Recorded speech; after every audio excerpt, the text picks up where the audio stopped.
ਸਤਿ ਸ਼੍ਰੀ ਅਕਾਲ। ਤੁਸੀਂ ਜੁੜੇ ਹੋਏ ਹੋ ਪੰਜਾਬੀ ਰੇਡੀਓ USA ਦੇ ਨਾਲ ਤੇ ਮੈਂ ਹਾਂ ਪ੍ਰਵੀਨ ਸ਼ਰਮਾ ਲੈ ਕੇ ਹਾਜ਼ਰ ਹਾਂ ਪ੍ਰੋਗਰਾਮ ਖਬਰ ਤੇ ਨਜ਼ਰ। ਖਬਰ ਤੇ ਨਜ਼ਰ ਪ੍ਰੋਗਰਾਮ ਦੇ ਵਿੱਚ ਕਈ ਅਹਿਮ ਤੇ ਕਈ ਖਾਸ ਖਬਰਾਂ ਨੂੰ ਲੈ ਕੇ ਚਰਚਾ ਕਰਨ ਦੇ ਲਈ ਜੁੜ ਚੁੱਕੇ ਨੇ ਪੰਜਾਬ ਤੋਂ ਸੀਨੀਅਰ ਪੱਤਰਕਾਰ ਦੀਪਕ ਸ਼ਰਮਾ ਚਨਾਰਥਲ ਜੀ। ਸ਼ਰਮਾ ਸਤਿ ਸ਼੍ਰੀ ਅਕਾਲ, ਸਵਾਗਤ ਹੈ ਜੀ ਪੰਜਾਬੀ ਰੇਡੀਓ USA। ਤੈਨੂੰ ਪਿਆਰ ਭਰੀ ਸਤਿ ਸ਼੍ਰੀ ਅਕਾਲ ਜੀ। ਪ੍ਰੋਗਰਾਮ ਦੇ ਵਿੱਚ ਅੱਗੇ ਵਧਣ ਤੋਂ ਪਹਿਲਾਂ ਧੰਨਵਾਦ ਕਰਦੇ ਚੱਲੀਏ ਸਪਾਂਸਰਸ ਦਾ, ਜਿਹੜੇ ਜ਼ਰੀਆ ਬਣਦੇ ਨੇ ਇਹਨਾਂ ਪ੍ਰੋਗਰਾਮਾਂ ਨੂੰ ਤੁਹਾਡੇ ਤੱਕ ਪਹੁੰਚਾਉਣ ਦੇ ਲਈ। ਖਾਲਸਾ ਇੰਸ਼ੋਰੈਂਸ ਏਜੰਸੀ ਵਾਲੇ, ਜਿਨ੍ਹਾਂ ਤੋਂ ਤੁਸੀਂ ਹਰ ਤਰੀਕੇ ਦੀ ਇੰਸ਼ੋਰੈਂਸ ਲੈ ਸਕਦੇ ਹੋ। ਇੰਸ਼ੋਰੈਂਸ ਬਾਰੇ ਪਤਾ ਕਰਨ ਲਈ ਇਹਨਾਂ ਦਾ ਨੰਬਰ ਹੈ 408-272-2500। ਇਹ 1992 ਤੋਂ ਲਗਾਤਾਰ ਇੰਸ਼ੋਰੈਂਸ ਬਿਜ਼ਨਸ ਦੇ ਵਿੱਚ ਸ਼ਾਨਦਾਰ ਸੇਵਾਵਾਂ ਦੇ ਰਹੇ ਨੇ ਤੇ ਅਮਰੀਕਾ ਭਰ ਦੇ ਵਿੱਚ ਇੰਸ਼ੋਰੈਂਸ ਕਰਦੇ ਨੇ।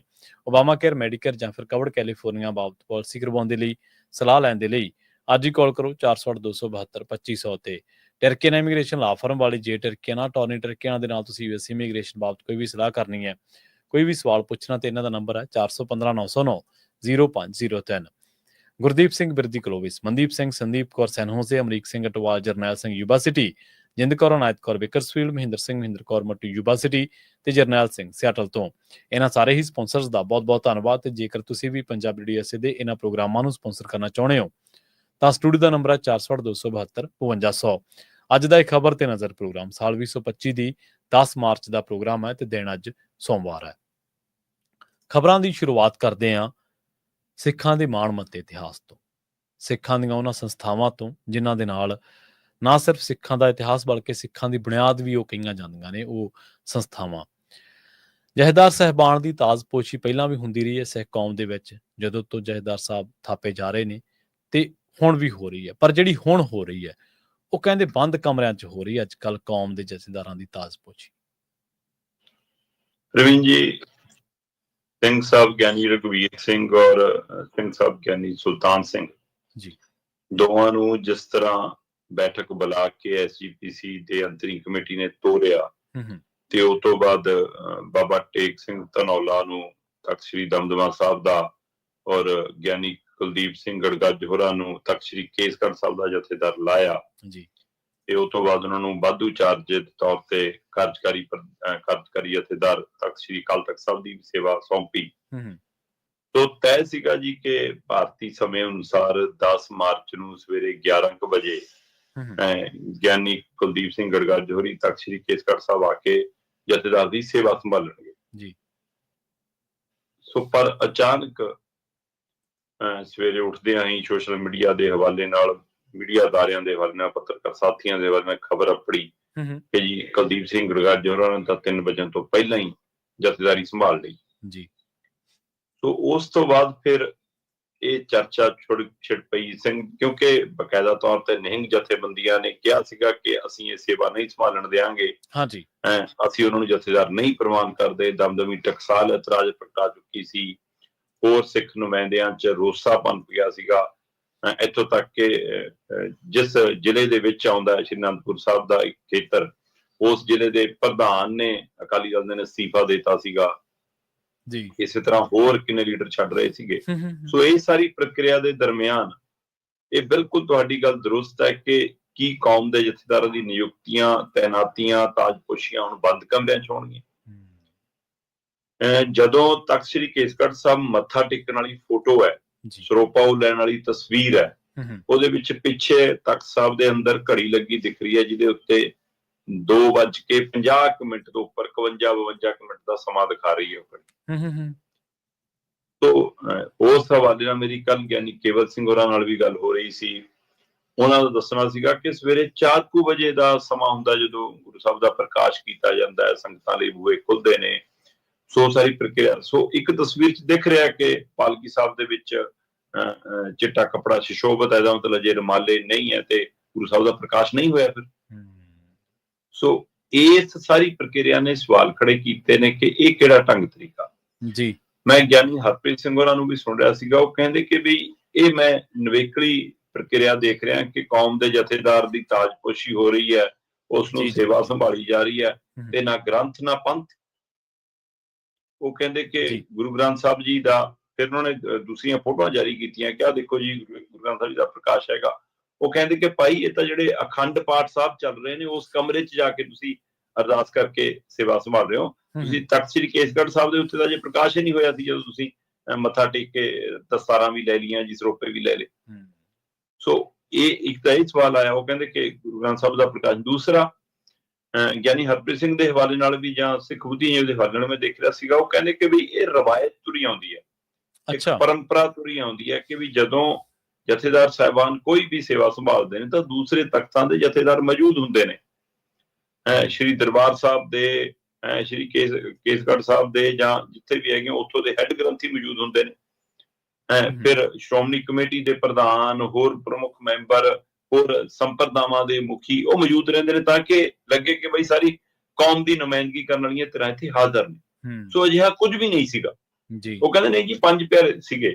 ਹੁਣ ਇਸ ਨੂੰ ਲੈ ਕੇ ਵੀ ਇਹ ਸਵਾਲ ਖੜਾ, ਉਹ ਕਹਿੰਦੇ ਕਿ ਜਿੱਥੇ ਗੁਰੂ ਗ੍ਰੰਥ ਸਾਹਿਬ ਨਹੀਂ ਹੈਗਾ, ਜਿੱਥੇ ਗੁਰੂ ਗ੍ਰੰਥ ਸਾਹਿਬ ਜੀ ਦਾ ਪ੍ਰਕਾਸ਼ ਨਹੀਂ ਹੈਗਾ, ਉਹਨਾਂ ਦੀ ਹਾਜ਼ਰੀ ਤੋਂ ਬਿਨਾਂ ਤੁਸੀਂ ਉਹਨਾਂ ਨੂੰ 5 ਪਿਆਰਿਆਂ ਦੀ ਮਾਨਤਾ ਨਹੀਂ ਦੇ ਸਕਦੇ। ਸੋ 5 ਪਿਆਰਿਆਂ ਦੀ ਮਾਨਤਾ ਵੀ ਉਸੇ ਗੁਰੂ ਗ੍ਰੰਥ ਸਾਹਿਬ ਜੀ ਦੀ ਅਗਵਾਈ ਹੇਠ ਹੀ ਹੈ।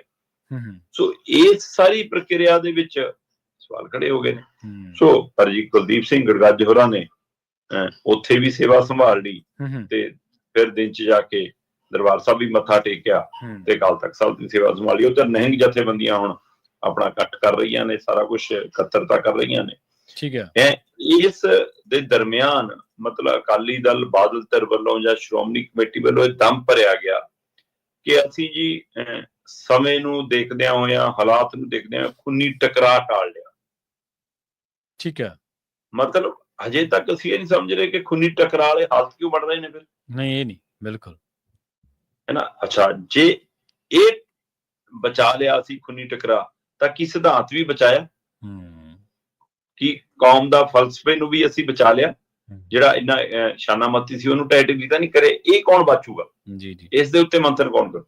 ਫਿਰ ਮੈਂ ਕੁਲਦੀਪ ਸਿੰਘ ਗੜਗੱਜ ਹੋਰਾਂ ਦਾ ਉਹ 10 ਨੁਕਾਤੀ ਫਾਰਮੂਲਾ ਵੀ ਮੈਂ ਸੁਣ ਰਿਹਾ ਸੀਗਾ, ਜਿਹੜਾ ਉਹਨਾਂ ਨੇ ਸੰਬੋਧਨ ਕੀਤਾ।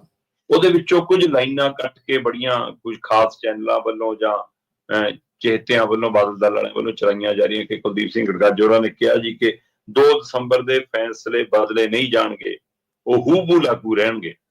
ਇੰਨੀ ਲਾਈਨ ਚਲਾਈ ਜਾ ਰਹੀ ਹੈ।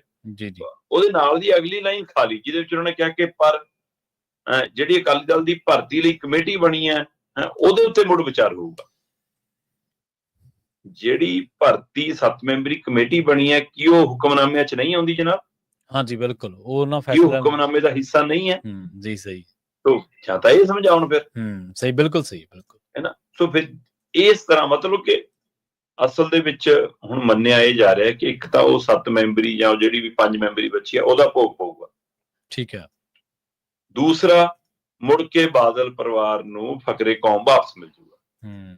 ਤੋ ਜਿਹੜਾ ਕੰਮ ਕਰਾਉਣ ਲਈ ਲਿਆਂਦਾ ਕਹਿੰਦੇ ਉਹ ਕੰਮ ਹੋ ਜੂਗਾ ਹੁਣ। ਜੀ ਜੀ। ਕਿਉਂਕਿ ਫਕਰੇ ਕੌਮ ਵਾਲੇ ਮਸਲੇ ਤੇ ਮਤਾ ਪਾਇਆ ਸੀਗਾ ਜਦੋਂ ਮਾਘੀ ਮੇਲੇ ਤੇ ਕਾਨਫਰੰਸ ਸੀਗੀ, ਹੋਰ ਕੋਈ ਮਤਾ ਨਹੀਂ ਲਿਆਂਦਾ, ਇਕੱਲਾ ਇਹੀ ਇੱਕ ਮਤਾ ਸੀਗਾ। ਸੋ ਇੱਥੋਂ ਅੰਦਾਜ਼ਾ ਲੱਗਦਾ ਕਿ ਇਹਦਾ ਮਤਲਬ ਤੁਸੀਂ ਜਿਹੜਾ ਕੰਮ ਕਰਨ ਲਈ ਲਿਆਂਦਾ ਕਿ ਕੁਲਦੀਪ ਸਿੰਘ ਗੜਗੱਜ ਨੇ ਇਹ ਕੰਮ ਕਰਨਾ। ਹੁਣ ਇੱਕ ਪਾਸੇ ਸਮੇਂ ਦੀ ਚੋਣ, ਸਥਿਤੀ ਦੀ ਚੋਣ, ਢੰਗ ਦੀ ਚੋਣ, ਉਹਦੇ ਤੇ ਸਵਾਲ ਖੜਾ। ਦੂਏ ਪਾਸੇ ਹੁਣ ਆਹ ਸਥਿਤੀ ਆ ਗਈ ਹੈ ਕਿ ਤੁਸੀਂ ਇਹਦਾ ਕਿਵੇਂ, ਅਜੇ ਤਾਂ ਬਾਬਾ ਟੇਕ ਸਿੰਘ ਧਨੌਲਾ ਨੇ ਉਹਦਾ ਸੰਭਾਲਣਾ। ਹਾਂ ਠੀਕ ਹੈ। ਤੁਸੀਂ ਇੱਕ ਸਮੇਂ ਉਸ ਦਿਨ ਦਾ ਜੇ 11 ਵਜੇ ਤੁਸੀਂ ਚੱਕਦੇ, ਮਤਲਬ ਉਹਨਾਂ ਨੂੰ ਦਸਤਾਰਬੰਦੀ ਕਰਦੇ, ਉਹਨਾਂ ਨੂੰ ਸੇਵਾ ਸੌਂਪਦੇ, ਸ਼ਾਇਦ ਕੋਈ ਟਕਰਾਅ ਹੋ ਜਾਂਦਾ। ਜੇ ਉਹ ਸਮਾਂ ਤੁਸੀਂ ਬਚਾ ਲਿਆ ਤਾਂ ਫਿਰ ਸਵਾਲ ਤਾਂ ਇਹ ਹੈ ਕਿ ਜਨਾਬ ਜਿਹੜਾ ਹੁਣ ਹੋਲੇ ਮਹੱਲੇ ਤੇ ਇਕੱਤਰਤਾ ਹੋਣੀ, ਉੱਥੇ ਕੀ ਕਰੋਗੇ? ਉਹ ਦਿਨ ਚੱਲ ਰਹੇ ਨੇ। ਉਸ ਮੌਕੇ ਤੁਸੀਂ ਜਦੋਂ ਮਹੱਲਾ ਕੱਢਿਆ ਜਾਂਦਾ ਹੈ ਤਾਂ ਨਿਹੰਗ ਜਥੇਬੰਦੀਆਂ ਦੇ ਮੁਖੀ ਵੀ, ਤਖਤਾਂ ਦੇ ਜਥੇਦਾਰ ਸਾਹਿਬਾਨ ਵੀ, ਹੈੱਡ ਗ੍ਰੰਥੀ ਵੀ, ਉਹ ਸਾਰੇ ਖੁੱਲੀਆਂ ਜੀਪਾਂ ਦੇ ਵਿੱਚ ਨਾਲ ਉਸ ਮਹੱਲੇ ਸ਼ਾਮਲ ਹੁੰਦੇ ਨੇ। ਤੇ ਫਿਰ ਕੀ ਉਸ ਦਿਨ ਕੌਮ ਦੇ ਨਾਮ ਸੰਦੇਸ਼ ਤੇ ਉਸ ਦਿਨ ਮਹੱਲੇ 'ਚ ਸ਼ਾਮਲ ਨਹੀਂ ਹੋਣਗੇ ਗਿਆਨੀ ਕੁਲਦੀਪ ਸਿੰਘ ਗੜਗੱਜ ਹੋਰੀ? ਜੀ ਜੀ। ਸੋ ਉਸ ਸਮੇਂ ਫਿਰ ਸਾਹਮਣਾ ਇਸ ਲਈ ਕੀ ਜਦ ਤੱਕ ਤੁਸੀਂ ਸੋਚਦਾ ਅਕਾਲੀ ਦਲ ਬਾਦਲ ਧਿਰ ਸੋਚਦਾ ਕਿ ਇਹਨੂੰ ਮੈਨੇਜ ਕਰ ਲਾਂਗੇ, ਕਿਉਂਕਿ ਬਾਬਾ ਬਲਵੀਰ ਸਿੰਘ ਹੋਰੀ ਬੇਸ਼ੱਕ ਸੱਤਾ ਦੇ ਨੇੜੇ ਰਹਿੰਦੇ ਰਹੇ ਨੇ, ਜਾਂ ਮਤਲਬ ਕਿ ਦਮਦਮੀ ਟਕਸਾਲ ਦੇ ਮੁਖੀ ਬਾਬਾ ਧੂਮਾ ਹੋਰਾਂ ਦਾ ਵੀ ਰਾਬਤਾ ਰਿਹਾ। ਹੁਣ ਇਹ ਧਿਰਾਂ ਜਿਹੜੀਆਂ ਸਵਾਲ ਖੜੇ ਕਰ ਰਹੀਆਂ ਨੇ, ਇਹ ਕਹਿੰਦੇ ਜੀ ਇਹ ਸਾਰੇ RSS ਕਰਕੇ ਕਰ ਰਹੇ ਨੇ। ਠੀਕ ਹੈ। ਮਤਲਬ ਮੈਂ ਕਹਿੰਦਾ ਬਿਲਕੁਲ ਇਹ ਡਿਜ਼ਾਈਨ ਹੋ ਸਕਦਾ ਕਿ RSS ਘਰ 'ਚ ਵੜਨਾ ਚਾਹੁੰਦੀ ਹੈ ਸੰਸਥਾਵਾਂ ਦੇ ਉੱਤੇ, ਪਰ ਭਾਈ ਜਥੇਦਾਰਾਂ ਨੂੰ ਲਾਉਣਾ ਤੇ ਹਟਾਉਣਾ ਇਹ ਤਾਂ ਤੁਸੀਂ ਕਰ ਰਹੇ ਹੋ, ਤੁਹਾਡੀਆਂ ਕਮੇਟੀਆਂ ਕਰ ਰਹੀਆਂ, ਤੁਹਾਡੀ SGPC ਅੰਤਰਿਮ ਕਮੇਟੀ ਕਰ ਰਹੀ ਹੈ। ਜਾਂ ਤਾਂ ਕਹਿ ਦਿਓ ਕਿ ਅੰਤਰਿਮ ਕਮੇਟੀ ਉਹਨਾਂ ਦੇ ਇਸ਼ਾਰਿਆਂ ਤੇ ਕੰਮ ਕਰ ਰਹੀ ਹੈ ਬਈ। ਸੋ ਇਸ ਲਈ ਇਹ ਬੜਾ ਪਹਿਲੂ ਅਜੀਬੋ-ਗਰੀਬ ਬਣਾ ਕੇ ਰੱਖ ਦਿੱਤਾ ਹੈ। ਸੋ ਕਿਤੇ ਨਾ ਕਿਤੇ ਇਹ ਬਿਲਕੁਲ ਵੱਡਾ ਸਵਾਲ ਹੋ ਗਿਆ ਕਿ ਜਨਾਬ ਕੀ ਕੌਮ ਦੇ ਜਥੇਦਾਰਾਂ ਦੀ ਨਿਯੁਕਤੀਆਂ ਹੁਣ ਇੰਜ ਬੰਦ ਕਮਰਿਆਂ 'ਚ ਹੋਇਆ ਕਰਨਗੀਆਂ। ਇਹ ਕੁਝ ਧਿਰਾਂ ਦਾ ਕਹਿਣਾ ਸੀਗਾ ਕਿ ਆਪਾਂ ਉਸ ਦਿਨ ਜਿੱਦਣ ਹਟਾਏ ਸੀ ਉਸ ਦਿਨ ਕਾਲਾ ਦਿਨ ਕਹਿ ਰਹੇ ਸੀ, ਹੈਨਾ, ਕਿ ਅੱਜ ਤਾਂ ਮਤਲਬ ਕਿ ਉਹਦੇ ਨਾਲੋਂ ਵੀ ਜ਼ਿਆਦਾ ਮੱਧਭਾਗਾ ਦਿਨ ਹੈ ਜਿਹੜਾ ਸਿੱਖ ਸਿਧਾਂਤ ਨੂੰ ਇੱਕ ਪਾਸੇ ਉਹ ਕਈ ਧਿਰਾਂ ਤਾਂ ਇੱਥੋਂ ਤੱਕ ਮਤਲਬ ਸਵਾਲ ਖੜੇ ਕਰ ਰਹੀਆਂ ਨੇ ਕਿ ਇੰਦਰਾ ਨੇ ਅਕਾਲ ਤਖਤ ਸਾਹਿਬ ਨੂੰ ਫਿਜ਼ੀਕਲੀ ਰੂਪ 'ਚ ਢਹਿ ਢੇਰੀ ਕੀਤਾ ਤੇ ਤੁਸੀਂ ਸਿਧਾਂਤਕ ਰੂਪ 'ਚ ਉਹਨੂੰ ਢਹਿ ਢੇਰੀ ਕਰ ਰਹੇ ਹੋ ਕਿ ਫਿਰ ਉਸ ਇੰਦਰਾ ਤੇ ਇਸ ਇੰਦਰਾ 'ਚ ਫਰਕ ਕੀ ਹੈ। ਇੱਥੋਂ ਤੱਕ ਦੇ ਵੀ ਮਤਲਬ ਸਵਾਲਾਂ ਦਾ ਸਾਹਮਣਾ ਕਰਨਾ ਪੈ ਰਿਹਾ, ਪਰ ਤਾਂ ਵੀ ਕੁਝ ਨਹੀਂ। ਅੱਛਾ, ਕੁਝ ਧਿਰਾਂ ਨੇ ਇੱਕ ਹੋਰ ਨੁਕਤਾ ਵੀ ਛੂਹਿਆ। ਉਹ ਕਹਿੰਦੇ ਵੀ ਕਿ ਰੱਬ ਨੇ ਡਾਂਗ ਮਾਰ ਕੇ ਨਹੀਂ ਸਮਝਾਉਣਾ ਹੁੰਦਾ ਜੀ, ਰੱਬ ਨੇ ਇਸ਼ਾਰਿਆਂ ਤੁਹਾਨੂੰ ਸਮਝਾਉਣਾ ਹੁੰਦਾ। ਉਹ ਸੁਖਬੀਰ ਬਾਦਲ ਦੇ ਹਵਾਲੇ ਨਾਲ ਵੀ ਗੱਲਾਂ ਕਰ ਰਹੇ ਨੇ ਕਿ ਜਿੱਦਾਂ ਤੁਸੀਂ ਚਿੱਠੀ ਲੈ ਕੇ ਗਏ ਉਦੋਂ ਤੁਸੀਂ ਦਰਬਾਰ ਸਾਹਿਬ ਦੇ ਖੇਤਰ 'ਚ ਗਲਿਆਰੇ 'ਚ ਡਿੱਗੇ, ਤੁਹਾਡੀ ਕੁਰਸੀ ਵੀ ਟੁੱਟੀ ਤੇ ਤੁਹਾਡੀ ਲੱਤ ਨੂੰ ਵੀ ਉਹ ਉਂਗਲ ਨੂੰ ਵੀ ਫ੍ਰੈਕਚਰ ਆਇਆ ਤੇ ਤਾਂ ਵੀ ਤੁਸੀਂ ਨਹੀਂ ਸਮਝੇ। ਫਿਰ ਉਸੇ ਗੁਰੂ ਘਰ 'ਚ ਤੁਹਾਡੇ ਤੇ ਅਟੈਕ ਹੋਇਆ, ਪਰ ਤੁਹਾਡੀ ਜਾਨ ਲਈ ਤੁਹਾਨੂੰ ਸਮਝਾਇਆ ਗਿਆ ਕਿ ਭਾਈ ਅਜੇ ਵੀ ਪਰਤੇ ਆਓ ਸਿਧਾਂਤ ਤੇ, ਹੈਨਾ, ਤੇ ਤੁਹਾਡੀ ਜਾਨ ਵੀ ਬਖਸ਼ੀ, ਤੁਸੀਂ ਤਾਂ ਵੀ ਨਹੀਂ ਸਮਝਣਾ ਚਾਹਿਆ। ਹੁਣ ਵੀ ਤੁਹਾਡੀ ਬੱਚੀ ਦੇ ਵਿਆਹ ਦੇ ਕਾਰਜ ਦੇ ਦਰਮਿਆਨ ਤੁਹਾਡਾ ਮੋਢਾ ਉਤਰ ਗਿਆ। ਸੋ ਇਹ ਲਗਾਤਾਰ ਇਸ ਤਰ੍ਹਾਂ ਦੀ ਸੁਖਬੀਰ ਬਾਦਲ ਸਰੀਰਕ ਪੀੜਾ 'ਚੋਂ ਵੀ ਲੰਘ ਰਹੇ ਨੇ, ਮੁਸ਼ਕਿਲ 'ਚੋਂ ਵੀ ਲੰਘ ਰਹੇ ਨੇ, ਉਹਦੇ ਬਾਵਜੂਦ ਵੀ ਇਹ ਸੰਕੇਤ ਨਹੀਂ ਸਮਝ ਰਹੇ। ਸੋ ਕੁਝ ਤਰ੍ਹਾਂ ਇਸ ਨਜ਼ਰੀਏ ਤੋਂ ਵੀ ਸਵਾਲ ਚੁੱਕ ਰਹੇ ਨੇ। ਸੋ ਸਵਾਲ ਬਹੁਤ ਨੇ, ਪਰ ਮੈਨੂੰ ਇਹ ਲੱਗਦਾ ਕਿ ਅਕਾਲੀ ਦਲ ਬਾਦਲ ਧਿਰ ਇਹ ਮੰਨ ਕੇ ਚੱਲ ਰਹੀ ਹੈ ਪ੍ਰਵੀਨ ਜੀ ਕਿ ਕੋਈ ਗੱਲ ਨਹੀਂ, ਜਦੋਂ ਸਾਡੇ ਤੇ ਸਵਾਲ ਆਏ ਸੀਗੇ ਤਾਂ ਸਭ ਨੂੰ ਸੀਗਾ ਕਿ ਅਸੀਂ ਹੁਕਮਨਾਮੇ ਨਹੀਂ ਮੰਨ ਰਹੇ ਜੀ, ਹੈਨਾ। ਫਿਰ ਗਿਆਨੀ ਹਰਪ੍ਰੀਤ ਸਿੰਘ ਵਾਲਾ ਐਪੀਸੋਡ ਹੋ ਗਿਆ, ਫਿਰ ਸਾਡੇ ਵਾਲਾ ਮਸਲਾ ਭੁੱਲ ਕੇ ਲੋਕ ਗਿਆਨੀ ਹਰਪ੍ਰੀਤ ਸਿੰਘ ਵਾਲੇ ਮਸਲੇ ਤੇ ਨੂੰ ਹੋ ਗਏ, ਹੈਨਾ। ਫਿਰ 7 ਮੈਂਬਰੀ ਕਮੇਟੀ ਵਾਲਾ ਮਸਲਾ ਹੋ ਗਿਆ, ਫਿਰ 7 ਮੈਂਬਰੀ ਕਮੇਟੀ ਸਾਡੇ ਵਾਲੇ, ਫਿਰ ਗਿਆਨੀ ਹਰਪ੍ਰੀਤ ਸਿੰਘ ਨੂੰ ਭੁੱਲ ਕੇ ਲੋਕ 7 ਮੈਂਬਰੀ ਕਮੇਟੀ ਵਾਲੇ ਮਸਲੇ ਤੇ ਹੋ ਗਏ। ਫਿਰ ਜੀ ਧਾਮੀ ਸਾਹਿਬ ਵਾਲਾ ਅਸਤੀਫੇ ਵਾਲਾ ਮਸਲਾ ਆ ਗਿਆ, ਫਿਰ 7 ਮੈਂਬਰੀ ਨੂੰ ਭੁੱਲ ਕੇ ਲੋਕ ਧਾਮੀ ਦੇ ਅਸਤੀਫੇ ਕੰਨੀ ਨੂੰ ਹੋ ਗਏ, ਹੈਨਾ। ਫਿਰ ਹੁਣ ਜਥੇਦਾਰ ਹਟਾਤੇ, ਫਿਰ ਧਾਮੀ ਨੂੰ ਭੁੱਲ ਕੇ ਲੋਕ ਜਥੇਦਾਰਾਂ ਕੰਨੀ ਨੂੰ ਹੋ ਗਏ, ਹੈਨਾ। ਹੁਣ ਅਸੀਂ ਨਵੇਂ ਜਥੇਦਾਰ ਲਾਤੇ, ਹੁਣ ਗਿਆਨੀ ਹਰਪ੍ਰੀਤ ਸਿੰਘ ਦੇ ਜਥੇਦਾਰ ਗਿਆਨੀ ਸੁਲਤਾਨ ਸਿੰਘ ਨੂੰ ਭੁੱਲ ਕੇ ਲੋਕ ਕੁਲਦੀਪ ਸਿੰਘ ਗੜਗੱਜ ਕੰਨੀ ਨੂੰ ਹੋ ਗਏ, ਹੈਨਾ। ਸੋ ਕੱਲ ਨੂੰ ਫਿਰ 7 ਮੈਂਬਰੀ ਕਮੇਟੀ ਦਾ ਭੋਗ ਪਾ ਲਾਂਗੇ, ਕੁਛ ਹੋਰ ਕਰ ਲਾਂਗੇ, ਫਿਰ ਲੋਕ ਉਧਰ ਨੂੰ ਹੋ ਜਾਣਗੇ। ਇਹਨਾਂ ਨੂੰ ਲੱਗਦਾ ਕਿ ਲੋਕ ਟੈਂਪਰੇਰੀ ਭੁੱਲ ਜਾਣਗੇ। ਸੋ ਅਗਲੀ ਗੱਲ ਆ ਜਾਂਦੀ ਹੈ, ਪਿਛਲੀਆਂ ਭੁੱਲ ਜਾਂਦੇ ਨੇ, ਪਰ ਉਹਨੂੰ ਇਹ ਨਹੀਂ ਪਤਾ ਕਿ ਸਾਰਾ ਕੁਝ ਇਕੱਠਾ ਹੋ ਰਿਹਾ ਹੈ। ਸਹੀ ਸੀ, ਬਿਲਕੁਲ। ਸੋ ਇਹ ਕਿਤੇ ਨਾ ਕਿਤੇ ਅਕਾਲੀ ਦਲ ਬਹੁਤ ਵੱਡਾ, ਖਾਸ ਕਰ ਬਾਦਲ ਤੇ ਬਹੁਤ ਵੱਡੇ ਭਰਮ ਭੁਲੇਖੇ 'ਚ ਹੈ। ਉਹ ਪਤਾ ਨਹੀਂ ਸਮਝਣਾ ਨਹੀਂ ਚਾਹੁੰਦੀ ਜਾਂ ਕਿਸੇ ਦੇ ਖਾਸ ਸਮਝਾਇਆ ਚੱਲ ਰਹੀ ਆ। ਮਤਲਬ ਆਪ ਹੀ ਸਿੱਖੀ ਸਿਧਾਂਤ ਨੂੰ, ਸਿੱਖੀ ਪਰੰਪਰਾਵਾਂ ਨੂੰ ਢਹਿ ਢੇਰੀ ਕਰਨ ਤੇ ਲੱਗੇ ਜੀ। ਬਿਲਕੁਲ। ਅਗਲੀ ਖਬਰ ਦੇ ਵੱਲ ਵਧੀਏ। ਖਬਰ ਇੱਕ ਵੱਖਰੀ ਹੋ ਸਕਦੀ ਹੈ, ਪਰ ਨਿਕਲੀ ਇਸੇ ਪ੍ਰਕਰਨ ਦੇ ਵਿੱਚੋਂ ਹੈ, ਨਿਕਲੀ ਇਸੇ ਵਰਤਾਰੇ ਦੇ ਵਿੱਚੋਂ ਹੈ। ਜਿਹੜੇ ਜਥੇਦਾਰ ਸਾਹਿਬਾਨ ਦੀ ਤਾਜਪੋਸ਼ੀ ਦੇ ਬਾਰੇ ਆਪਾਂ ਗੱਲਬਾਤ ਕਰ ਰਹੇ ਹਾਂ, ਉਹਨਾਂ ਹੀ ਜਥੇਦਾਰ ਸਾਹਿਬਾਨ ਦੇ ਉਹਨਾਂ ਲਾਏ ਜਾਂ ਹਟਾਏ ਜਾਣ ਤੋਂ ਬਾਅਦ ਅਕਾਲੀ ਦਲ ਦੇ ਵਿੱਚ ਵੀ ਦੋ ਫਾੜ ਆਪਾਂ ਦੇਖੀ। ਵਿਕਰਮ ਮਜੀਠੀਆ ਕਹਿੰਦੇ ਹੁਣ ਕੀ ਨਵੇਂ ਅਕਾਲੀ ਦਲ ਦੀ ਅਗਵਾਈ ਕਰਨਗੇ ਵਿਕਰਮ ਮਜੀਠੀਆ? ਬਿਲਕੁਲ ਜੀ, ਇਹ ਬਹੁਤ ਵੱਡਾ ਸਵਾਲ ਹੈ ਕਿ ਕੀ ਸੁਖਬੀਰ ਸਿੰਘ ਬਾਦਲ ਨੂੰ ਸਾਥ ਛੱਡ ਦਿੱਤਾ ਵਿਕਰਮ ਮਜੀਠੀਆ ਨੇ। ਅਸਲ ਦੇ ਵਿੱਚ ਪ੍ਰਵੀਨ ਜੀ, ਮੈਂ ਪਹਿਲਾਂ ਵੀ ਗੱਲ ਕਰਕੇ ਹਟਿਆ ਕਿ ਜਦੋਂ ਇਹ ਕਾਰਵਾਈ ਹੋਈ ਸੀ, ਜਦੋਂ ਜਥੇਦਾਰਾਂ ਨੂੰ ਹਟਾਇਆ ਗਿਆ, ਇਹਨਾਂ ਨੂੰ ਲਾਇਆ ਗਿਆ, ਉਸ ਤੋਂ ਬਾਅਦ ਬਾਦਲ ਦਲ ਦੇ ਜਾਂ ਸੁਖਬੀਰ ਬਾਦਲ ਦੇ ਨੇੜਲਿਆਂ ਦੇ ਮਨ ਨੂੰ ਠੇਸ ਲੱਗੀ ਕਿ ਹੁਣ ਤਾਂ ਤੁਸੀਂ ਜਮਾ ਹੀ ਬੇਸ਼ਰਮੀ ਹੋ ਗਈ ਯਾਰ। ਕੁਝ ਅਜੇ ਵੀ ਕੁਰਸੀਆਂ ਦੀ ਲਾਲਸਾਵਾਂ ਵਿੱਚ ਮਤਲਬ ਦਵੇ ਘੁੱਟੇ ਅੰਦਰ ਬੈਠੇ ਨੇ। ਕਈ ਆਪਣੇ ਆਪਣੇ ਪਿੰਡਾਂ, ਸ਼ਹਿਰਾਂ, ਕਸਬਿਆਂ ਦੇ ਗੁਰੂ ਘਰਾਂ 'ਚ ਜਾ ਕੇ ਮਾਫੀਆਂ ਵੀ ਮੰਗੀ ਜਾਂਦੇ ਨੇ ਗੁਰੂ ਤੋਂ, ਤੇ ਪਰ ਸੁਖਬੀਰ ਨੂੰ ਛੱਡ ਵੀ ਨਹੀਂ ਪਾ ਰਹੇ। ਅਹੁਦਿਆਂ ਦੀਆਂ ਲਾਲਸਾਵਾਂ ਅਜੇ ਵੀ ਹੈਗੀਆਂ ਨੇ। ਕੁਝ ਦੁਵਿਧਾ 'ਚ ਨੇ ਕਿ ਹੁਣ ਕਿਹੜਾ ਅਸਲੀ ਅਕਾਲੀ ਦਲ ਹੋਊਗਾ, ਕਿਹੜੀ ਧਿਰ ਵੱਲ ਹੋਊਗਾ। ਇਹ ਸਾਰੀ ਪ੍ਰਕਿਰਿਆ 'ਚ ਹਰਿਆਣੇ ਦੀਆਂ ਕਿੰਨੇ ਲੀਡਰਾਂ ਨੇ ਅਸਤੀਫੇ ਦਿੱਤੇ, ਪੰਜਾਬ ਦੇ ਵੱਖ-ਵੱਖ ਅਹੁਦਿਆਂ ਤੋਂ ਅਕਾਲੀ ਦਲ ਦੇ ਲੀਡਰਾਂ ਨੇ ਅਸਤੀਫੇ ਦੇਣੇ ਸ਼ੁਰੂ ਕਰਤੇ, ਜਨਤਕ ਤੌਰ ਤੇ ਬੋਲਣਾ ਸ਼ੁਰੂ ਕਰਤਾ। ਸੰਪਰਦਾਵਾਂ, ਸੰਤ ਸਮਾਜ ਜਾਂ ਹੋਰ ਸੰਗਠਨ, ਉਹ ਸਾਰੇ ਸਿੱਖ ਸੰਗਠਨ ਸਾਹਮਣੇ ਆਉਣ ਲੱਗੇ। ਪਰ ਸਭ ਤੋਂ ਵੱਧ ਚਰਚਾ ਹੋਈ ਵਿਕਰਮ ਮਜੀਠੀਆ ਦੇ ਬਿਆਨ ਦੀ ਜੀ। ਵਿਕਰਮ ਮਜੀਠੀਆ ਮਤਲਬ ਮਾਝੇ ਦੇ ਵਿੱਚ ਇਸ ਮੌਕੇ ਸਭ ਤੋਂ ਸਰਗਰਮ ਲੀਡਰਾਂ ਚੋਂ ਨੇ, ਪਰ ਜਿਹੜੀ ਰਿਸ਼ਤੇਦਾਰੀ ਆ ਬਾਦਲ ਪਰਿਵਾਰ ਨਾਲ, ਉਹ ਤੋਂ ਨੇੜਲੀ ਰਿਸ਼ਤੇਦਾਰੀ ਹੋਰ ਕੀ ਹੋ ਸਕਦੀ ਹੈ ਜੀ। ਸੋ ਉਸ ਰਿਸ਼ਤੇਦਾਰੀ ਦੇ ਨਾਤੇ ਕਿ ਵਿਕਰਮ ਮਜੀਠੀਆ ਦਾ ਬੋਲਣਾ ਕਈਆਂ ਨੂੰ ਹੈਰਾਨ ਵੀ ਕਰ ਰਿਹਾ ਸੀ, ਪਰ ਕਈ ਕਹਿੰਦੇ ਕਿ ਇਹਨਾਂ 'ਚ ਤਾਂ ਪਾੜਾ ਬਹੁਤ ਦੇਰ ਤੋਂ ਹੈ ਜੀ। ਦੋਹਾਂ ਦੇ ਵਿੱਚ ਰਾਜਨੀਤਿਕ ਤੌਰ ਤੇ ਪਾੜਾ, ਮਤਲਬ ਰਿਸ਼ਤੇਦਾਰੀ ਤੌਰ ਤੇ ਠੀਕ ਹੈ, ਸਾਥ ਹੈਗਾ ਇਹ ਬਣਿਆ ਹੋਇਆ, ਪਰ ਪਰਿਵਾਰਕ ਤੌਰ ਤੇ ਇਹ ਗੱਲ ਹੋਰ ਹੁੰਦੀ ਹੈ। ਕਹਿੰਦੇ ਰਾਜਨੀਤਿਕ ਮਸਲੇ ਹੋਰ ਹੁੰਦੇ ਨੇ। ਸੋ ਹੁਣ ਕੈਰੋਂ ਵੀ ਤਾਂ ਛੱਡੇ ਗਏ ਨਾ ਇਹਨਾਂ ਨੂੰ ਜੀ ਜੀ। ਸੋ ਉਸੇ ਤਰ੍ਹਾਂ ਕਹਿੰਦੇ ਕਿ ਉਹਨੂੰ ਵਿਕਰਮ ਮਜੀਠੀਆ ਹੋਰੀ ਵੀ ਨਾਰਾਜ਼ ਨੇ, ਇਸ ਲਈ ਉਹਨਾਂ ਨੇ ਇਹ ਬਿਆਨ ਦਿੱਤਾ ਕਿ ਵੀ ਇਹ ਸਿਧਾਂਤਾਂ ਅਨੁਸਾਰ ਨਹੀਂ ਹੋਇਆ, ਸਾਰਾ ਕੁਝ ਨਹੀਂ ਹੋਇਆ। ਪਰ ਉਸ ਤੋਂ ਬਾਅਦ ਕਾਰਜਕਾਰੀ ਪ੍ਰਧਾਨ ਭੁੰਦੜ ਸਾਹਿਬ ਦਾ ਬਿਆਨ ਆ ਗਿਆ, ਠੀਕ ਹੈ, ਕਿ ਜੀ ਇਹ ਤਾਂ ਸੁਖਬੀਰ ਦੀ ਪਿੱਠ 'ਚ ਛੁਰਾ ਮਾਰਤਾ ਵਿਕਰਮ ਮਜੀਠੀਆ ਨੇ। ਤੇ ਫਿਰ ਭੁੰਦੜ ਸਾਹਿਬ ਜਦੋਂ ਮੀਡੀਆ ਸਾਹਮਣੇ ਆ ਗਏ, ਜੀ ਜੀ, ਕਹਿੰਦੇ ਨਹੀਂ ਜੀ ਇਹ ਬਿਆਨ ਮੇਰਾ ਨੀਗਾ, ਇਹ ਕਹਿੰਦੇ ਮੈਨੂੰ ਪੁੱਛਿਆ ਜ਼ਰੂਰ ਸੀ ਬਿਆਨ ਦੇਣ ਲਈ, ਪਰ ਇਹ ਨਹੀਂ ਪਤਾ ਸੀ ਕਿ ਇਹ ਲਿਖ ਦੇਣਗੇ। ਕਹਿੰਦੇ ਇੰਨੀ ਤਾਂ ਸਖਤ ਮੇਰੀ ਬੋਲੀ ਉਹ ਨਹੀਂ ਹੁੰਦੀ। ਅੱਛਾ, ਉਹ ਤੋਂ ਬਾਅਦ ਜਦੋਂ ਇਹ ਸਪਸ਼ਟਤਾ ਦੇਤੀ, ਅੱਧੀ ਰਾਤ ਨੂੰ ਫਿਰ ਦੁਬਾਰਾ ਆ ਕੇ ਕਹਿੰਦੇ ਨਹੀਂ ਜੀ ਬਿਆਨ ਮੇਰਾ ਹੀ ਹੈ। ਪਤਾ ਨਹੀਂ ਫਿਰ ਹੁਣ ਪ੍ਰਧਾਨਗੀ ਬਚਾਉਣੀ ਸੀ ਕਾਰਜਕਾਰੀ ਵਾਲੀ ਵੀ, ਹੈ ਨਾ, ਫਿਰ ਬਦਲ ਗਏ।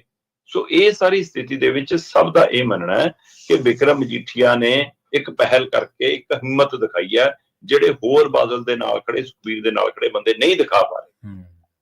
ਇੱਕ ਨੁਕਤਾ ਇਹ ਹੈ। ਦੂਸਰਾ ਨੁਕਤਾ ਕਈ ਤਰ੍ਹਾਂ ਦਾ ਇਹ ਮੰਨਣਾ ਹੈ ਕਿ ਕਿਤੇ ਨਾ ਹੋਵੇ ਜਿਹੜੀ RSS ਦੀਆਂ ਗੱਲਾਂ ਹੁੰਦੀਆਂ, BJP ਦੀਆਂ ਗੱਲਾਂ ਹੁੰਦੀਆਂ, ਹੈ ਨਾ, ਕਿਤੇ ਉਧਰ ਜਾਣ ਦੀ ਤਿਆਰੀ ਤਾਂ ਨਹੀਂ। ਲੋਕ ਤਾਂ ਇੱਥੋਂ ਤੱਕ ਗੱਲਾਂ ਕਰ ਰਹੇ ਪੰਜਾਬ 'ਚ ਕਿ ਭੈਣ ਭਰਾ ਜਾ ਸਕਦੇ ਨੇ BJP ਨਾਲ, ਔਰ ਇਹ ਗੱਲਾਂ ਕਿਸੇ ਸਮੇਂ ਪਹਿਲਾਂ ਵੀ ਤੁਰੀਆਂ ਸੀ।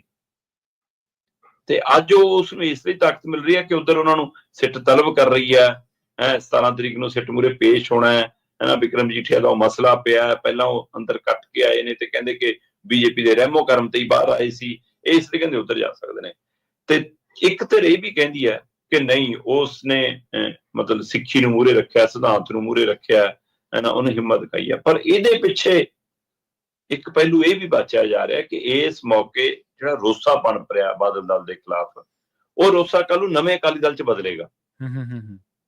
ਤੇ ਉਹਦੇ ਵਿੱਚੋਂ 5 ਮੈਂਬਰੀ ਵਾਲੇ ਵੀ, ਸੁਧਾਰ ਵਾਲੇ ਵੀ, ਹੋਰ ਸੰਪਰਦਾਵਾਂ ਵਾਲੇ ਵੀ, ਹੋਰ ਜਿਹੜੇ ਨਾਰਾਜ਼ ਤੇ ਨਿਰਾਸ਼ ਅਕਾਲੀ ਲੀਡਰ ਨੇ ਉਹ ਵੀ, ਜੇ ਉਹ ਇੱਕ ਝੰਡੇ ਥੱਲੇ ਇਕੱਠੇ ਹੁੰਦੇ ਨੇ ਤਾਂ ਉਹਨਾਂ ਦੀ ਅਗਵਾਈ ਕਿਸੇ ਹੋਰ ਦੇ ਹੱਥ ਜਾਣ ਦੀ ਬਜਾਏ ਘਰੇ ਹੀ ਰਹਿ ਜਾਵੇ।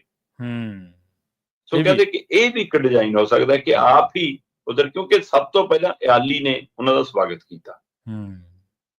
ਪਰ ਜੇਕਰ ਤੁਸੀਂ ਇਸ ਪਹਿਲੂ ਨੂੰ ਸਮਝਣਾ ਤਾਂ ਇੱਕ ਨੁਕਤਾ ਹੋਰ ਉੱਭਰ ਹੈ। ਉਹ ਕਹਿੰਦੇ ਵੀ ਇਹ ਦੋਵੇਂ ਪਾਸਿਓਂ ਗਵਾ ਲਿਆ। ਪੰਥਕ ਤੌਰ ਤੇ ਵੀ ਬਾਦਲ ਦਲ ਨੇ ਆਪਣੇ ਆਪ ਨੂੰ ਬਹੁਤ ਢਾਲ ਵਾਲੀ, ਹਾਂਜੀ, ਲੋਕਾਂ ਦੇ ਮਨਾਂ ਚੋਂ ਵੀ, ਮਰਿਆਦਾ ਦੇ ਤੌਰ ਤੇ ਵੀ ਬਹੁਤ ਪਿਛਾ ਚਲੇ ਗਏ। ਪਰ ਉਹਨਾਂ ਨੂੰ ਜਿਹੜਾ ਏਜੰਡਾ ਲੈ ਕੇ ਤੁਰੇ ਸੀ ਕਿ ਅਸੀਂ ਤਾਂ ਨਹੀਂ ਮੰਨ ਰਹੇ ਜੀ 2 ਤਰੀਕ ਵਾਲੇ ਫੈਸਲੇ, ਕਿ ਸਾਡੀ ਪਾਰਟੀ ਦਾ ਨਿਸ਼ਾਨ ਚਲਾ ਜਾਣਾ, ਚਿੰਨ੍ਹ ਚਲਾ ਜਾਣਾ, ਦਫ਼ਤਰ ਚਲਾ ਜਾਣਾ, ਰਜਿਸਟ੍ਰੇਸ਼ਨ ਰੱਦ ਹੋ ਜਾਣੀ।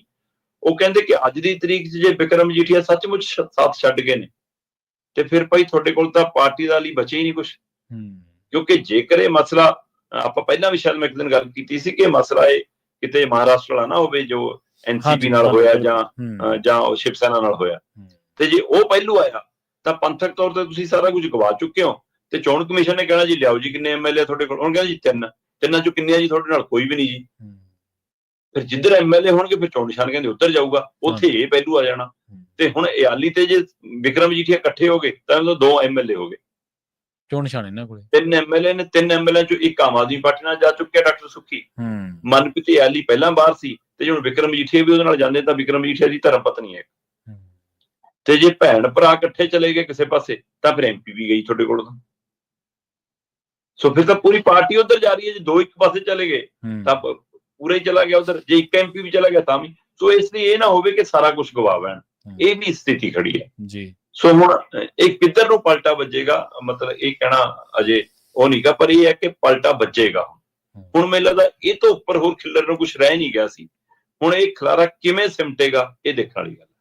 ਇਹ ਤੁਸੀਂ ਬਿਲਕੁਲ ਸਹੀ ਗੱਲ ਕਹੀ ਹੈ ਵੀ ਇਹ ਤੋਂ ਉੱਪਰ ਖਿਲਰ ਨੂੰ ਕੁਝ ਰਿਹਾ ਨਹੀਂਗਾ, ਕਿਉਂਕਿ ਪਹਿਲਾਂ ਪਾਰਟੀ ਪਰਿਵਾਰ ਤੋਂ ਸ਼ੁਰੂ ਹੋਈ ਸੀ। ਗੁਰਦਾਸ ਬਾਦਲ ਸਾਹਿਬ ਨੇ ਮੂਹਰੇ ਕੀਤੇ ਸੀਗੇ, ਲੰਬੀ ਦੇ ਵਿੱਚ ਉਹਨਾਂ ਨੂੰ ਜ਼ਿੰਮੇਵਾਰੀ ਦਿੱਤੀ ਸੀ, ਉਹ ਵੀ ਅੱਡ ਹੋ ਗਏ।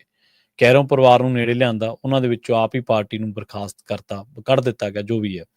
ਉਸ ਤੋਂ ਨੇੜੇ ਜੀਜੇ ਭਣੋਈਏ ਦੀ, ਜੀਜੇ ਸਾਲੇ ਦੀ ਰਿਸ਼ਤੇਦਾਰੀ, ਕਿ ਇਦੋਂ ਨੇੜੇ ਰਿਸ਼ਤੇਦਾਰੀ ਕੀ ਹੋ ਸਕਦੀ ਹੈ। ਤੇ ਅੱਜ ਉਹਨਾਂ ਦੀਆਂ ਵੀ ਬਾਗੀ ਸੁਰਾਂ ਨੇ। ਤੁਸੀਂ ਦੇਖੋ, ਲੋਕ ਸੋਚਦੇ ਹੋਣੇ ਕਿ ਜਿਹੜੇ ਲੋਕਾਂ ਨੂੰ, ਇਹਨਾਂ ਲੋਕਾਂ ਨੂੰ ਮੂਹਰੇ ਕਰਨ ਖਾਤਰ ਜਿਨ੍ਹਾਂ ਨੂੰ ਕੱਢਿਆ ਗਿਆ, ਅੱਜ ਸ਼ਾਇਦ ਉਹ ਤਾਂ ਇੱਕ ਅੱਧਾ ਕੋਈ ਖੜਾ ਹੀ ਹੋਵੇ ਨਾਲ ਸ਼ਰਮੋ ਸ਼ਰਮੀ, ਪਰ ਅੱਜ ਇਹਨਾਂ ਦੀਆਂ ਸੁਰਾਂ ਦੇਖ ਲਓ ਕਿਹੜੇ ਪਾਸੇ ਆ। ਇਹ ਆਪਾਂ ਪਿਛਲੇ ਦਿਨਾਂ ਦੇ ਵਿੱਚ ਵੀ ਚਰਚਾ ਕੀਤੀ ਸੀ, ਤੁਹਾਨੂੰ ਯਾਦ ਹੋਣਾ ਹੈ ਕਿ ਜਿੱਧਰ MLA ਵਿਧਾਇਕ ਜਾ ਰਹੇ ਨੇ ਚੋਣ ਨਿਸ਼ਾਨ, ਕਿਉਂਕਿ ਦਲਜੀਤ ਸਿੰਘ ਚੀਮਾ ਲਗਾਤਾਰ ਇਹੀ ਗੱਲ ਤਾਂ ਕਹਿ ਰਹੇ ਸੀ ਕਿ ਜੇਕਰ ਅਸੀਂ ਸ੍ਰੀ ਅਕਾਲ ਤਖਤ ਸਾਹਿਬ ਦੇ ਹੁਕਮ ਨੂੰ ਮੰਨਦੇ ਹਾਂ ਤਾਂ ਸਾਡਾ ਚੋਣ ਨਿਸ਼ਾਨ ਜਾ ਸਕਦਾ, ਸਾਡੀ ਪਾਰਟੀ ਦੀ। ਹਾਂਜੀ, ਹੁਣ ਬਚਾ ਲਓ ਜੀ। ਅਗਲੀ ਖਬਰ ਦੇ ਬਿਲਕੁਲ ਨਾ ਚੋਣ ਨਿਸ਼ਾਨ ਬਚਿਆ, ਸਹੀ ਹੈ। ਅਗਲੀ ਗੱਲ ਕਰੀਏ ਹੁਣ ਸੱਤਾਧਾਰੀਆਂ, ਕਿਉਂਕਿ ਵੰਗਾਰਨਾ, ਪੰਜਾਬੀ ਕਿਸੇ ਦੀ ਵੰਗਾਰ ਨੂੰ ਨਹੀਂ ਐਕਸੈਪਟ ਕਰਦੇ। ਉਹ ਚਾਹੇ ਪੰਜਾਬੀ ਘਰੋਂ ਮਾੜਾ ਹੈ ਚੰਗਾ ਜਿਵੇਂ ਮਰਜ਼ੀ ਹੈ, ਪਰ ਜੇ ਆਪਦੀ ਆਈ ਤੇ ਅਜੇ ਫਿਰ ਅਗਲੇ ਨੂੰ ਮਿਲਦਾ ਮੈਦਾਨ ਦੇ ਵਿੱਚ। ਇਹ ਨਹੀਂਗਾ ਕਿ ਫਿਰ ਘਰੇ ਵੜ ਜੂ ਜਾਂ ਟਿਕਾਣਾ ਬਦਲੂ। ਇੱਕ ਦਿਨ ਆਪਾਂ ਚਰਚਾ ਕੀਤੀ ਸੀ ਜਿੱਦੇ ਇਹਨਾਂ ਦੀ ਮੀਟਿੰਗ ਸੀਗੀ, ਤੇ ਉਸ ਮੀਟਿੰਗ ਦੇ ਵਿੱਚ ਜਦੋਂ ਜੋ ਮੁੱਖ ਮੰਤਰੀ ਸਾਹਿਬ ਦੀ ਬਾਡੀ ਲੈਂਗੁਏਜ ਸੀ, ਜਿਸ ਤਰੀਕੇ ਦੇ ਨਾਲ ਉਹਨਾਂ ਨੇ ਕਿਹਾ ਕਿ ਜਾਓ ਜੋ ਕਰਨਾ ਜੋ ਕਰ ਲਓ ਤੁਸੀਂ। ਹੁਣ ਕਹਿੰਦੇ ਫਿਰ ਆਪ ਜਿਹੜੇ ਇਹਨਾਂ ਦੀ ਰਣਨੀਤੀ ਦੇ ਤਹਿਤ ਵਿਧਾਇਕਾਂ ਦੇ ਘਰਾਂ ਮੂਹਰੇ ਫਿਰ SKM ਨੇ ਧਰਨੇ ਮਾਰਤੇ ਜੀ। ਹਾਂ ਬਿਲਕੁਲ ਪ੍ਰਵੀਨ ਜੀ, ਅਸਲ ਦੇ ਵਿੱਚ ਤਾਂ 5 ਤਰੀਕ ਦਾ ਧਰਨਾ ਤੈਅ ਕੀਤਾ ਸੀਗਾ, ਚੰਡੀਗੜ੍ਹ ਆ ਕੇ ਸੈਕਟਰ 34 ਦਾ ਗਰਾਊਂਡ ਮੰਗਿਆ ਸੀਗਾ ਜੀ। ਤੇ ਪਰ ਜਦੋਂ ਉਦਣ 4 ਤਰੀਕ ਦੀ ਰਾਤ ਨੂੰ ਵੱਖ-ਵੱਖ ਕਿਸਾਨ ਆਗੂ ਚੱਕ ਲਏ ਤੇ ਫਿਰ ਉਹਨਾਂ ਦੇ ਫੋਨ ਵੀ ਲੈ ਲਏ, ਆਪਸ 'ਚ ਰਾਬਤਾ ਟੁੱਟ ਗਿਆ ਤੇ ਕੁਝ ਧਰਨੇ ਲੱਗ ਗਏ, ਕੁਝ ਸੜਕਾਂ ਤੇ ਲੱਗ ਗਏ, ਕੁਝ ਪਿੰਡਾਂ ਦੇ ਮੋੜਾਂ ਤੇ ਲੱਗ ਗਏ ਤੇ ਕੁਝ ਹਾਈਵੇ ਤੇ ਲੱਗ ਗਏ ਤੇ ਫਿਰ ਉਹ ਤੋਂ ਬਾਅਦ ਕੁਝ ਵਾਪਸ ਚਲੇ ਗਏ, ਕੁਝ ਨੂੰ ਕਿਹਾ ਗਿਆ ਕਿ ਨਹੀਂ ਤੁਹਾਡੇ ਆਗੂਆਂ ਨਾਲ ਗੱਲ ਹੋ ਗਈ, ਉਹ ਭਰਮ ਭੁਲੇਖੇ ਪੈਦਾ ਹੋ ਗਏ। ਉਸ ਤੋਂ ਬਾਅਦ ਐਮਰਜੈਂਸੀ ਮੀਟਿੰਗ ਕੀਤੀ। ਐਮਰਜੈਂਸੀ ਮੀਟਿੰਗ 'ਚ ਤੈਅ ਹੋਇਆ ਕਿ ਆਪਾਂ 10 ਤਰੀਕ ਨੂੰ MLA ਦੇ ਘਰ ਘੇਰੀਏ, ਆਮ ਆਦਮੀ ਪਾਰਟੀ ਦੇ MLA ਦੇ ਘਰ ਘੇਰੀਏ, ਕਿਉਂਕਿ ਇਹ ਵੀ ਜਥੇਬੰਦੀਆਂ ਦੇ ਵਿੱਚ ਇੱਕ ਵੱਡਾ ਮਸਲਾ ਬਣਿਆ ਹੋਇਆ ਹੈ ਕਿ ਲੋਕ ਰੋਹ ਨਾ ਤੁਹਾਡੇ ਖਿਲਾਫ ਕਿਤੇ ਖੜਾ ਹੋ ਜਾਵੇ। ਲੋਕ ਹੁਣ ਲਗਾਤਾਰ ਧਰਨਿਆਂ ਤੋਂ ਔਖੇ ਨੇ ਔਰ ਇੱਕ ਡਿਜ਼ਾਈਨ BJP ਵੱਲੋਂ ਇਹ ਪੇਸ਼ ਵੀ ਕੀਤਾ ਜਾ ਰਿਹਾ ਔਰ ਸੱਤਾਧਾਰੀ ਧਿਰ ਵੀ ਉਸੇ ਦਾ ਹਿੱਸਾ ਬਣ ਕੇ ਹੈ ਕਿ ਵੀ ਦੇਖੋ ਜੀ ਤਾਂ ਰੋਜ਼ ਧਰਨੇ ਲਾਉਂਦੇ, ਜਦੋਂ ਕਿ ਸਹੀ ਇਹ ਹੈ ਕਿ ਪੰਜਾਬ ਦੇ ਵਿੱਚ ਹੋਰ ਕੋਈ ਤੇ ਲੜਦੀ ਉਹ ਨਜ਼ਰ ਨਹੀਂ ਆਉਂਦੀ ਸਿਸਟਮ ਨਾਲ। ਬਿਲਕੁਲ ਸਹੀ। ਨਾ ਵਿਰੋਧੀ ਧਿਰ, ਨਾ ਹੋਰ ਕੋਈ ਦਲ, ਨਾ ਅਕਾਲੀ ਦਲ ਤੇ ਨਾ ਹੋਰ ਜਥੇਬੰਦੀਆਂ, ਤੇ ਲੈ ਦੇ ਕੇ ਜੇ ਕੋਈ ਲੜਦੀ ਨਜ਼ਰ ਆ ਰਹੀ ਹੈ ਤਾਂ ਉਹ ਕਿਸਾਨ ਜਥੇਬੰਦੀਆਂ ਲੜਦੀਆਂ ਨਜ਼ਰ ਆ, ਇਹ ਵੀ ਇੱਕ ਸੱਚਾਈ ਹੈਗੀ ਜੀ। ਸੋ ਇਹ ਸਾਰੀ ਪ੍ਰਕਿਰਿਆ ਦੇ ਵਿੱਚ ਮਤਲਬ ਕਿ ਉਹਨਾਂ ਨੇ ਜਦੋਂ ਤੈਅ ਕੀਤਾ ਕਿ 10 ਤਰੀਕ ਨੂੰ ਅਸੀਂ ਘਰ ਘੇਰਾਂਗੇ ਤਾਂ ਫਿਰ ਦੇਖਣ ਵਾਲੀ ਗੱਲ ਸੀਗੀ ਕਿ ਉਹਦਾ ਕੀ ਅਸਰ ਜਾਊਗਾ। ਬਿਲਕੁਲ ਜੀ, ਇੱਕ ਡਰ ਸੀਗਾ ਕਿ ਸ਼ਾਇਦ 4 ਤਰੀਕ ਦੀ ਰਾਤ ਨੂੰ ਜਿਵੇਂ ਕੀਤਾ ਸੀ 5 ਵਾਲਾ ਧਰਨਾ ਟੋਲਣ ਲਈ, ਹੋ ਸਕਦਾ ਕਿ 9 ਤਰੀਕ ਦੀ ਰਾਤ ਨੂੰ ਵੀ ਉਹੀ ਕੁਝ ਕਰ ਲੈਣ। ਪਰ ਚਲੋ ਨਹੀਂ ਵਾਪਰਿਆ, ਕਿਉਂਕਿ ਸਰਕਾਰ ਨੂੰ ਵੀ ਸਮਝ ਸੀਗੀ ਕਿਤੇ ਇਹ ਨਾ ਹੋਵੇ ਕਿ ਸਾਰੀ ਉਹ ਕਿਸਾਨੀ ਸਾਡੇ ਖਿਲਾਫ ਉੱਠ ਕੇ ਖੜੀ ਹੋ ਜਾਵੇ, ਫਿਰ ਔਖਾ ਹੋ ਜਾਊਗਾ, ਸਾਹਮਣੇ ਵੀ ਔਖੇ ਹੋ ਜਾਣਗੇ। ਸੋ ਇਸ ਲਈ ਉਹਨਾਂ ਨੇ ਇਸ ਵਾਰ ਨਹੀਂ ਛੇੜੇ। ਠੀਕ ਹੈ, ਬੈਰੀਕੇਡਿੰਗ ਕਰਤੀ, ਘਰਾਂ ਤੋਂ ਥੋੜਾ ਪਿਛਾਂ ਤੇ ਜਥੇਬੰਦੀਆਂ ਦੇ ਜ਼ਿਲ੍ਹਾ ਪੱਧਰ ਤੇ ਜਿਵੇਂ ਡਿਊਟੀਆਂ ਲੱਗੀਆਂ ਸੀ, ਹਲਕਾ ਵਾਈ ਜਿਵੇਂ ਡਿਊਟੀਆਂ ਲੱਗੀਆਂ ਸੀ, ਉਵੇਂ ਉਹ ਇਕੱਠੇ ਵੀ ਹੋਏ ਤੇ ਸੰਕੇਤਕ ਸੀਗਾ ਕਿ 11 ਵਜੇ ਤੋਂ ਲੈ ਕੇ 3 ਵਜੇ ਤੱਕ ਆਪਾਂ ਪ੍ਰਦਰਸ਼ਨ ਕਰਨਾ।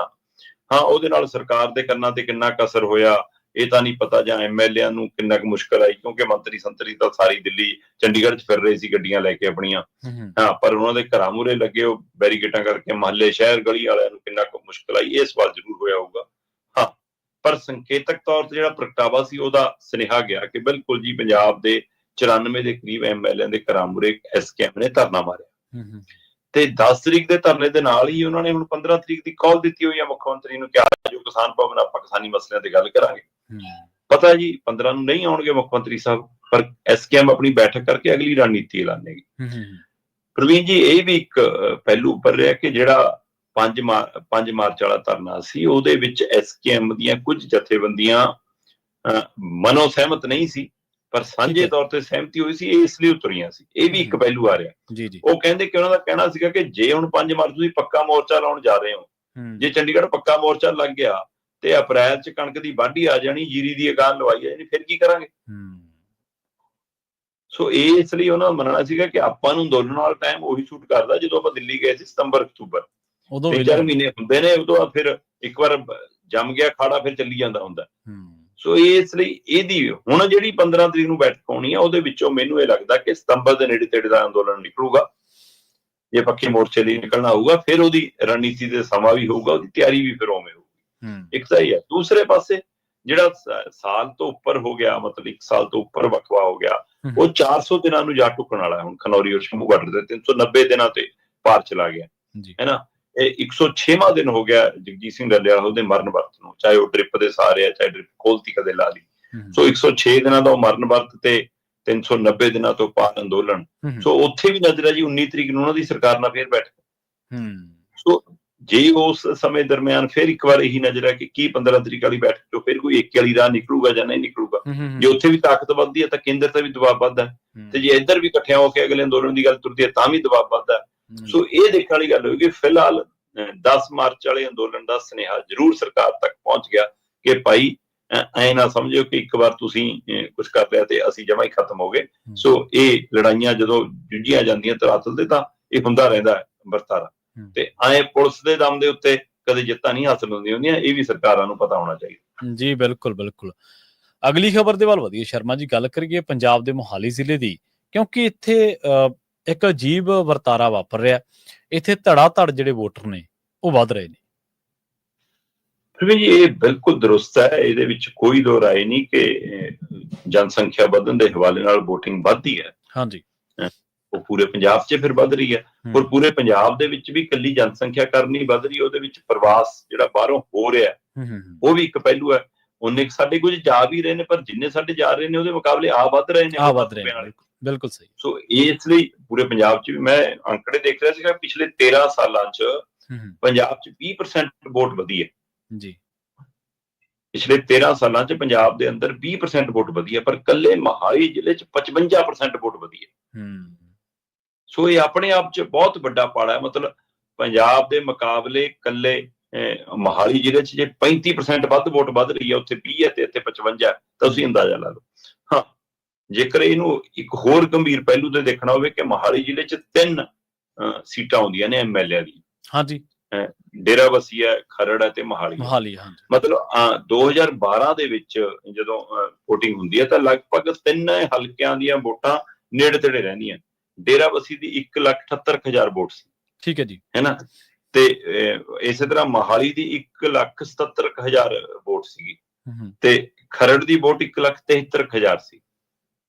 ਹੁਣ ਇਹ 2012 ਦੀ ਗੱਲ ਕਰ ਰਹੇ ਹਾਂ। ਜਦੋਂ ਆਪਾਂ ਅੱਜ ਦੇਖ ਰਹੇ ਹਾਂ ਤਾਂ ਅੱਜ ਇਸ ਵੋਟ ਦੇ ਵਿੱਚ ਡੇਰਾਬੱਸੀ 'ਚ 68% ਵਾਧਾ ਹੋ ਗਿਆ ਤੇ ਖਰੜ 'ਚ 63% ਵਾਧਾ ਹੋ ਗਿਆ ਤੇ ਮੋਹਾਲੀ 'ਚ 32% ਵਾਧਾ ਹੋਇਆ।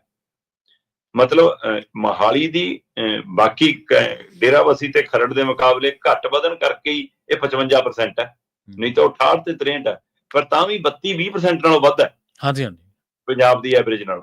ਸੋ ਇਹ ਸਥਿਤੀ ਦੇ ਉੱਤੇ ਜਦੋਂ ਨਜ਼ਰਸਾਨੀ ਕਰਦੇ ਆ ਤਾਂ ਜਗਤਪੁਰਾ, ਤੁਹਾਨੂੰ ਯਾਦ ਹੋਣਾ ਕਿ ਮੋਹਾਲੀ ਦਾ ਇੱਕ ਪਿੰਡ ਜਗਤਪੁਰਾ ਖੂਬ ਚਰਚਾ 'ਚ ਆ ਗਿਆ ਸੀਗਾ ਕਿ ਜਿੱਥੇ ਮੂਲ ਸਥਾਨਕ ਲੋਕਾਂ ਦੀ ਵੋਟ 750 ਸੀ ਤੇ ਪ੍ਰਵਾਸੀਆਂ ਦੀ ਵੋਟ 6500 ਸੀ।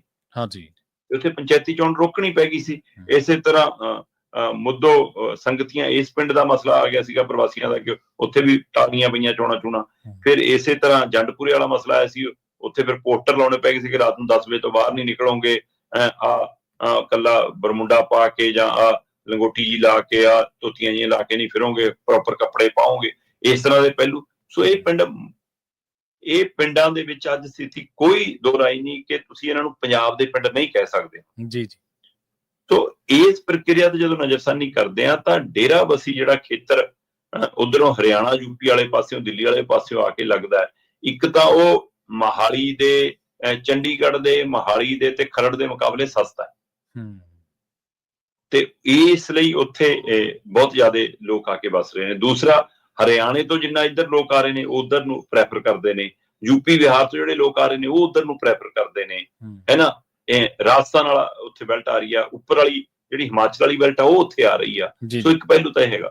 ਜਿਹੜਾ ਖਰੜ ਵਾਲਾ ਏਰੀਆ, ਉਹਦੇ ਵਿੱਚ ਪੰਜਾਬ ਤੋਂ ਵੀ ਆ ਰਹੇ ਨੇ ਲੋਕ, ਜਿਹੜੇ ਪੰਜਾਬ ਦੇ ਵਾਸੀ ਨੇ, ਉਹ ਤੋਂ ਬਿਨਾਂ ਮਤਲਬ ਲੇਬਰ ਵੀ ਇੱਥੇ ਵੱਡੀ ਗਿਣਤੀ 'ਚ ਆ ਰਹੀ ਆ ਤੇ ਹੇਠਲਾ ਹਿਮਾਚਲ ਵਾਲੀ ਜਿਹੜੀ ਆ ਉਹ ਵੀ ਵੱਡੀ ਗਿਣਤੀ 'ਚ ਆ ਰਹੇ ਨੇ। ਫਿਰ ਜਿਹੜਾ ਮੋਹਾਲੀ ਹੈ, ਜਿਹੜਾ ਬੰਦਾ ਚੰਡੀਗੜ੍ਹ ਵਸਣਾ ਚਾਹੁੰਦਾ ਹੈ ਉਹ ਨਹੀਂ ਲੈ ਪਾਉਂਦਾ, ਚਾਹੇ ਉਹ ਦਿੱਲੀ ਵਾਲਾ, ਚਾਹੇ ਉਹ ਬੰਬੇ ਵਾਲਾ ਹੈ, ਚਾਹੇ ਉਧਰੋਂ ਭੀੜ ਭੜੱਕੇ ਤੋਂ ਬਚ ਕੇ ਆਉਣਾ ਚਾਹੁੰਦਾ, ਚਾਹੇ ਪੰਜਾਬ ਤੋਂ ਕੋਈ ਬੰਦਾ ਆ ਕੇ ਇੱਥੇ ਰਹਿਣਾ ਚਾਹੁੰਦਾ ਹੈ, ਤਾਂ ਫਿਰ ਉਹ ਮੋਹਾਲੀ ਸ਼ਹਿਰ 'ਚ ਆ ਰਹੇ ਨੇ।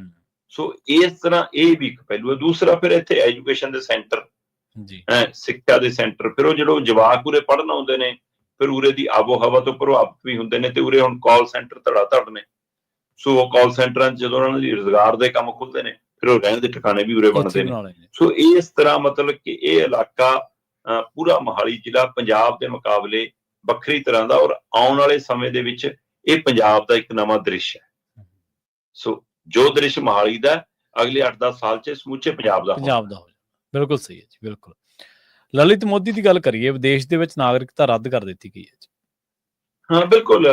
ਲਲਿਤ ਮੋਦੀ ਵੈਸੇ ਤਾਂ ਭਗੌੜਾ ਨੇ ਜੀ, ਤੇ ਜਿਹੜੇ ਮੁਲਕ 'ਚ ਅੱਜ ਕੱਲ੍ਹ ਉਹਨਾਂ ਨੇ ਆਪਣੀ ਨਾਗਰਿਕਤਾ ਲਈ ਹੋਈ ਸੀ, ਬਾਨੂਆਥੂ, ਹੈ ਨਾ, ਉੱਥੋਂ ਦੇ ਪ੍ਰਧਾਨ ਮੰਤਰੀ ਹੋਰਾਂ ਦੇ ਹਵਾਲੇ ਨਾਲ ਮੈਂ ਦੇਖ ਰਿਹਾ ਸੀਗਾ ਉਹਨਾਂ ਦੇ ਬਿਆਨ ਦੇ ਵੱਲ ਕਿ ਅਸੀਂ ਉਹਦਾ ਪਾਸਪੋਰਟ ਕੈਂਸਲ ਕਰਨ ਦਾ ਹੁਕਮ ਦੇ ਦਿੱਤਾ।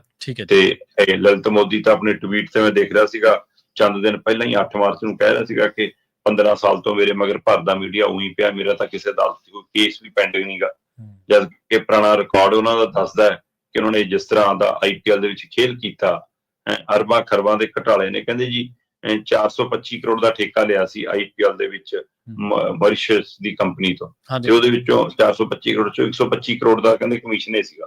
ਹੁਣ ਇਹ ਦੋਸ਼ ਲੱਗਦੇ ਨੇ, ਇਹ ਮਾਮਲੇ ਹੈਗੇ ਨੇ। ਜਾਂ 2 ਨਵੀਆਂ ਟੀਮਾਂ ਦੀ ਨਿਲਾਮੀ ਦੇ ਮਾਮਲੇ 'ਚ ਵੀ ਹੈਗੇ ਸੀ। ਫਿਰ ਜਨਾਬ ਤੁਸੀਂ ਭਗੌੜੇ ਕਰਾਰ ਦਿੱਤੇ ਗਏ, ਤੁਸੀਂ ਫਰਾਰ ਹੋ, ਤੇ ਬੇਸ਼ੱਕ ਕਿਹਾ ਜਾਂਦਾ ਕਿ ਉਹਨਾਂ ਦੇ ਉੱਤੇ ਛਤਰ ਛਾਇਆ ਰਹੀ ਹੈ, ਸੱਤਾਧਾਰੀ ਧਿਰ ਦਾ ਹੱਥ ਰਹਿੰਦਾ ਹੈ। ਹਾਂਜੀ ਸੋ ਪਰ ਫਿਰ ਵੀ ਹੁਣ ਜਿਸ ਮੁਲਕ ਦੀ ਤੁਹਾਨੂੰ ਨਾਗਰਿਕਤਾ ਮਿਲੀ ਸੀ, ਉਸ ਮੁਲਕ ਦੇ ਵਿੱਚੋਂ ਤੁਹਾਡੀ ਨਾਗਰਿਕਤਾ ਕੈਂਸਲ ਕਰਨ ਦਾ ਜਦੋਂ ਆਦੇਸ਼ ਆਇਆ, ਤਾਂ ਉਹਦੇ ਨਾਲ ਇੱਕ ਵਾਰ ਫਿਰ ਲਲਿਤ ਮੋਦੀ ਚਰਚਾ 'ਚ ਜ਼ਰੂਰ ਆਇਆ ਜੀ। ਜੀ ਬਿਲਕੁਲ। ਸ਼ਰਮਾ ਜੀ, ਨਾਲ ਖਾਸ ਖਬਰਾਂ ਤੇ ਖਾਸ ਜਾਣਕਾਰੀਆਂ ਦੇ ਲਈ ਤੁਹਾਡਾ ਬਹੁਤ ਬਹੁਤ ਧੰਨਵਾਦ ਜੀ। ਬਹੁਤ ਸ਼ੁਕਰੀਆ ਜੀ। ਪ੍ਰੋਗਰਾਮ ਖਬਰ ਤੇ ਨਜ਼ਰ ਨੂੰ ਆਪਾਂ ਇੱਥੇ ਸਮਾਪਤ ਕਰਾਂਗੇ। ਤੁਹਾਡਾ ਸਾਰਿਆਂ ਦਾ ਵੀ ਬਹੁਤ ਧੰਨਵਾਦ। ਸਤਿ ਸ਼੍ਰੀ ਅਕਾਲ। ਜੁੜੇ ਰਹੋ ਪੰਜਾਬੀ ਰੇਡੀਓ USA ਦੇ ਨਾਲ।